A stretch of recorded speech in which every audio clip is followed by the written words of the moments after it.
അപ്പോസ്തലന്മാരുടെയും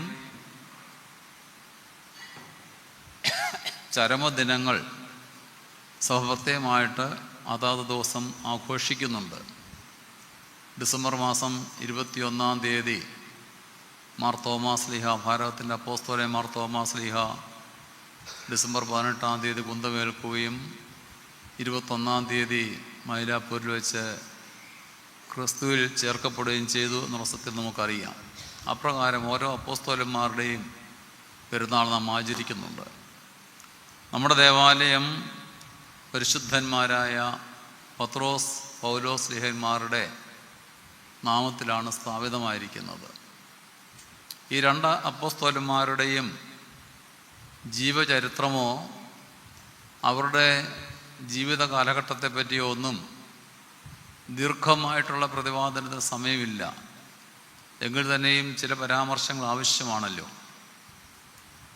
12 അപ്പോസ്തലന്മാരെ 12 പേരെ അപ്പോസ്തലന്മാരായിട്ട് കർത്താവ് തിരഞ്ഞെടുത്തു. ഗലീല കടൽപ്പുറത്ത് നിന്നും സാധാരണക്കാരായ, മുക്കുവരായ, വലിയ വിദ്യാഭ്യാസമൊന്നും ഇല്ലാതിരുന്ന ആളുകളെ ഞാൻ നിങ്ങളെ മനുഷ്യരെ പിടിക്കുന്നവരാക്കും എന്ന് പറഞ്ഞുകൊണ്ട് തിരഞ്ഞെടുത്ത ആളുകളുണ്ട്. ആ കൂട്ടത്തിൽ പെടുന്ന ഒരാളായിരുന്നു പത്രോസ്. പത്രോസിൻ്റെ സഹോദരൻ അന്ത്രയോസും. അങ്ങനെ ഒരു വീട്ടിൽ നിന്നും 2 പേര് കർത്താവിൻ്റെ അപ്പോസ്തലന്മാരായിട്ട് വിളിച്ച് വേർതിരിക്കപ്പെടുന്നു. പത്രോസ് പ്രായത്തിൽ മുതിർന്ന ആളായിരുന്നു. പത്രോസ് അപ്പോസ്തലന്മാരുടെ കൂട്ടത്തിലെ നേതാവ് എന്ന് വിളിക്കപ്പെടുന്നു. ആ പത്രോസിൻ്റെ ജീവിതാനുഭവം നമുക്ക് വിശുദ്ധ വേദപുസ്തകത്തിൽ നിന്നും കുറേയൊക്കെ കാണാം.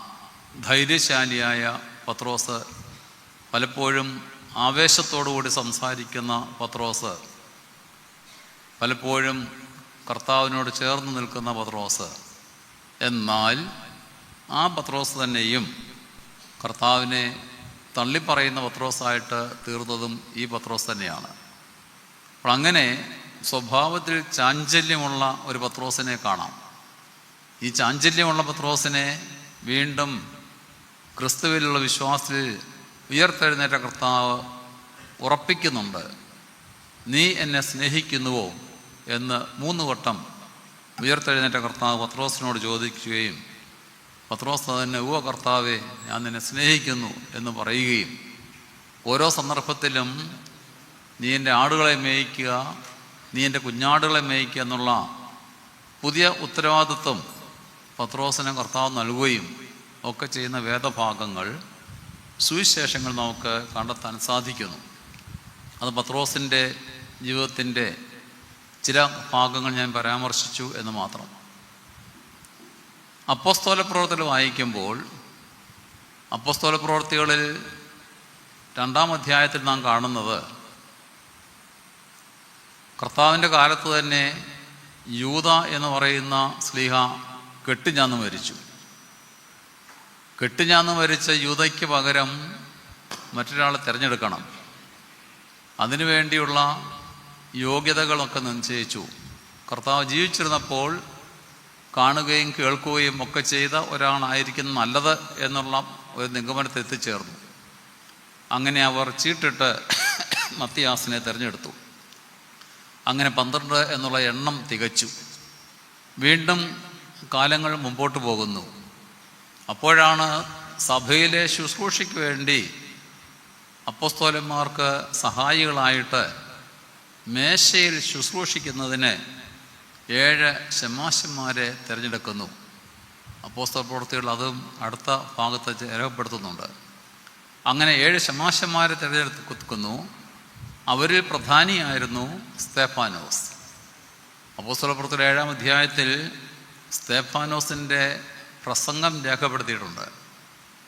ആ പ്രസംഗത്തിൻ്റെ അവസാനം, 7-ാം അധ്യായത്തിൻ്റെ അവസാനം വരുമ്പോൾ അവിടെ സ്തേഫാനോസിനെ കല്ലെറിയുകയും സ്തേഫാനോസ് മരിക്കുകയും ചെയ്യുന്ന ചിത്രമാണ് രേഖപ്പെടുത്തിയിരിക്കുന്നത്.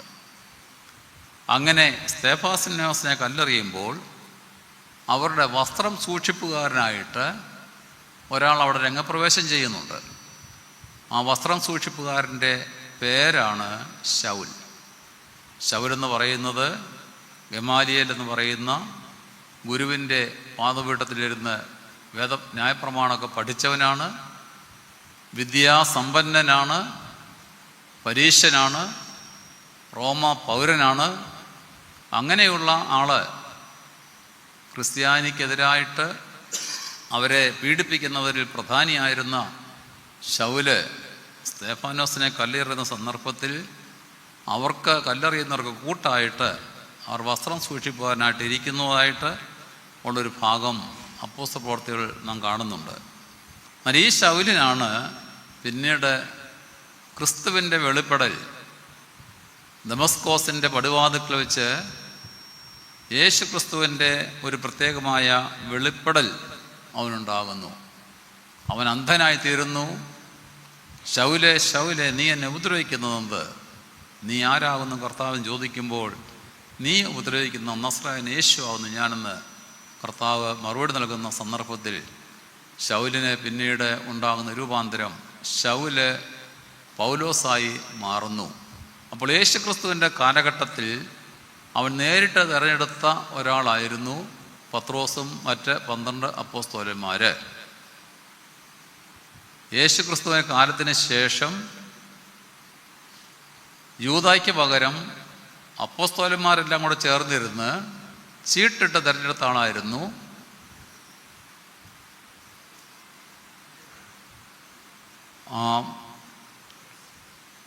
അതിനുശേഷമാണ് വീണ്ടും ആദിമസഭയുടെ വളർച്ചയുടെ ഒരു ഘട്ടം എന്ന് പറയാം.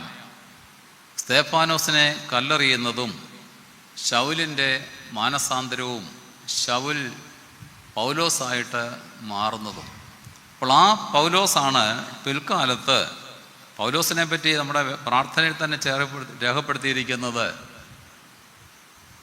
പത്രോസിനെ പറ്റി പറയുന്നത്, സ്ലീഹന്മാരെ പറ്റി പൊതുവായി പല ഭാഗങ്ങളിലും പറയുന്നത് അജ്ഞാനികളായ, ജ്ഞാനമില്ലാത്ത, അറിവില്ലാത്ത, കഴിവില്ലാത്ത ആളുകളെന്നാണ് അവരെ വിശേഷിപ്പിക്കുന്നത്. പക്ഷെ ഈ കഴിവും അറിവുമില്ലാതിരുന്ന ആളുകൾ കഴിവും അറിവും പ്രാപ്തിയുള്ള ആളുകളായിട്ട് രൂപാന്തരപ്പെടുന്ന സന്ദർഭമായിരുന്നു പെന്തിക്കോസ്തി പെരുന്നാൾ.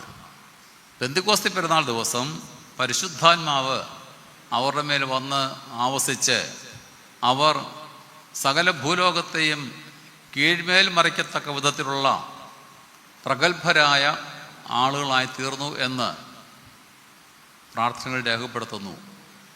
അതേസമയത്ത് തന്നെ ശൗൽ പ്രത്യേകമായ കർത്താവിൻ്റെ വെളിപ്പെടലിലൂടെ ശൗല് പൗലോസായിട്ട് രൂപാന്തരപ്പെടുന്നു.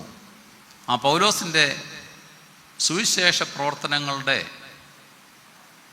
ദീർഘമായ പ്രതിപാദ്യം പിന്നീട് അപ്പോസ്തല പ്രവർത്തികളിലും അതുപോലെ തന്നെ പൗലോസ് അപ്പോസ്തലൻ്റെ ലേഖനങ്ങൾ 14 ലേഖനങ്ങൾ, എബ്രായ ലേഖനം ഉൾപ്പെടെയുള്ള 14 ലേഖനങ്ങളിലൊക്കെ പൗലോസ് അപ്പോസ്തലൻ ലേഖനങ്ങൾ വായിക്കുമ്പോൾ തൻ്റെ വിജ്ഞാനത്തിൻ്റെ ഉറവിടം എത്രമായിരുന്നു എന്നറിയാൻ സാധിക്കും.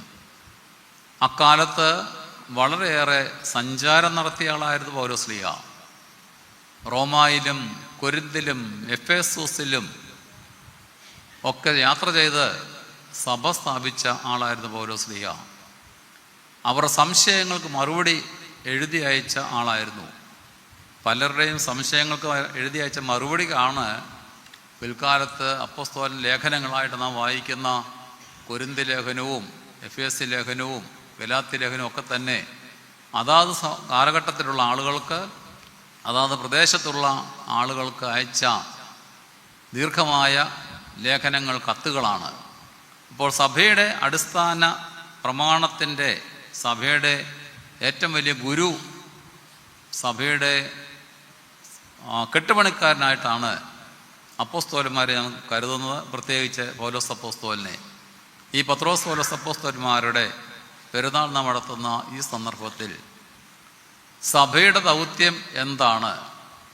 പെരുന്നാളിൽ സംബന്ധിക്കുന്ന, പെരുന്നാളിൽ പങ്കെടുക്കുന്ന, നേർച്ചകാഴ്ചകൾ അർപ്പിക്കുന്ന എൻ്റെയും നിങ്ങളുടെയും ദൗത്യം എന്താണ്?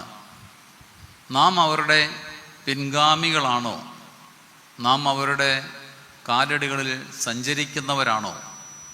എന്താണ് 2000 നൂറ്റാണ്ടുകൾക്കപ്പുറം, 2000 വർഷങ്ങൾക്കപ്പുറം പത്രോസും അപ്പോസ്തലന്മാരും അന്ത്രയോസും യാക്കോബും യോഹന്നാനും ഫിലിപ്പോസും ബർത്തുൽമായും തോമാശ്ലീഹായും ഒക്കെ നമ്മെ പരമേൽപ്പിച്ച ദൗത്യം എന്താണ്? നാം അവരുടെ പെരുന്നാൾ ആചരിക്കുമ്പോൾ എന്താണ് ഇന്ന് നമ്മുടെ ദൗത്യം? നേർച്ച കാഴ്ചകൾ അർപ്പിച്ച് വിശുദ്ധ കുർബാന അനുഭവിച്ച് ഭക്തിപൂർവ്വം മടങ്ങിപ്പോയാൽ മാത്രം മതിയോ? സഭയുടെ ദൗത്യം യേശു ക്രിസ്തുവിൻ്റെ സുവിശേഷത്തിൻ്റെ വാഹകരാകുന്നുള്ളതാണ്. കാലഘട്ടത്തിനനുസരിച്ചുള്ള സുവിശേഷത്തിൻ്റെ പ്രചാരകരായിട്ട് ഞാനും നിങ്ങളും മാറേണ്ടിയിരിക്കുന്നു. ഈ കഴിഞ്ഞ ദിവസം ജൂൺ മാസം 26-ാം തീയതി ലോക മദ്യ ലഹരി വിരുദ്ധ ദിനം ആയിരുന്നുവല്ലോ. നമ്മുടെ ഇന്ത്യയിലും കേരളത്തിലുമൊക്കെ അത് ആചരിക്കുകയുണ്ടായി. നമ്മുടെ സഭയും അത് പ്രത്യേകം ഏറ്റെടുത്ത് തുഫാൻ എന്ന് പറയുന്ന ഗവൺമെൻറ് നിശ്ചയിച്ചിരിക്കുന്ന ലഹരി വിരുദ്ധ പ്രവർത്തനവുമായിട്ട് സഭ കൈകോർത്ത് നിന്ന് അതിനോട് ചേർന്ന് പ്രവർത്തിക്കാൻ തീരുമാനിച്ചിട്ടുണ്ട്. എങ്കിൽ അതിനോടടുത്ത് വരുന്ന ദിവസത്തിൽ നാം നടത്തുന്ന ഈ പെരുന്നാളിൽ നമ്മുടെയും ആഹ്വാനം ഇതുപോലെ തന്നെ എന്തായിരിക്കണം? നമ്മുടെ ഈ വർഷത്തെ ഒരു തീരുമാനം എന്ന് ചോദിച്ചാൽ ലഹരി വിരുദ്ധ പ്രവർത്തനങ്ങളിൽ പങ്കാളികളായിത്തീരുക എന്നുള്ളതാണ്. അത് ആരെല്ലാമാണ്, ഏതെല്ലാം വിധത്തിലാണ്, എപ്രകാരമൊക്കെയാണ് അതിൽ അകപ്പെട്ടിരിക്കുന്നത് എന്ന് ചോദിച്ചാൽ ഒരുപക്ഷെ ആരും അത് വെളിപ്പെടുത്തുകയില്ല. നമുക്ക് വ്യക്തമായ അറിവ് ഒരുപക്ഷെ ഉണ്ടാവുകയില്ല. എന്നാൽ പത്രമാധ്യമങ്ങളൊക്കെ വായിക്കുമ്പോൾ നാം കാണുന്ന ക്ലേശകരമായ ദുഃഖകരമായ വാർത്തകൾ നമ്മെ ചിന്തിപ്പിക്കേണ്ടിയിരിക്കുന്നു. നമ്മെ കൂടുതൽ കരുതലുള്ളവരായി ജീവിക്കേണ്ടിയിരിക്കുന്നു. അപ്രകാരമുള്ള കരുതലോടുകൂടി ജീവിക്കുന്നതിന് നമ്മുടെ പെരുന്നാൾ ആഘോഷങ്ങൾ പരിശുദ്ധന്മാരെ ശുദ്ധിമതികളുടെ ഒക്കെ നാമത്തിലുള്ള കൂടിവരവും ബലിയർപ്പണവും വിശുദ്ധ കുർബാന അനുഭവമൊക്കെ നമ്മുടെ ജീവിതത്തിലെ പഴയ നാളുകളുടെ തിന്മപ്പെട്ട ജീവിതത്തെ പരിശോധിക്കുന്നതിന്, പുതിയ നാളുകളിലേക്ക് പ്രത്യാശയോടെ പ്രവേശിക്കുന്നതിനൊക്കെ എന്നെ നിങ്ങളെയും പ്രാപ്തരാക്കട്ടെ. പരിശുദ്ധന്മാരുടെ സ്വർഗീയ മധ്യസ്ഥത, പ്രത്യേകിച്ച് പത്രോസ് പോലെ അപ്പോസ്തലന്മാരുടെ വലിയ സ്വർഗീയ മധ്യസ്ഥത എന്നെ നിങ്ങളെയും അതിന് പ്രാപ്തരാക്കട്ടെ എന്ന് പ്രാർത്ഥിച്ചുകൊണ്ട് വാക്കുകൾ അവസാനിപ്പിക്കുന്നു. ദൈവം നമ്മെ വാഴ്ത്തി അനുഗ്രഹിക്കട്ടെ.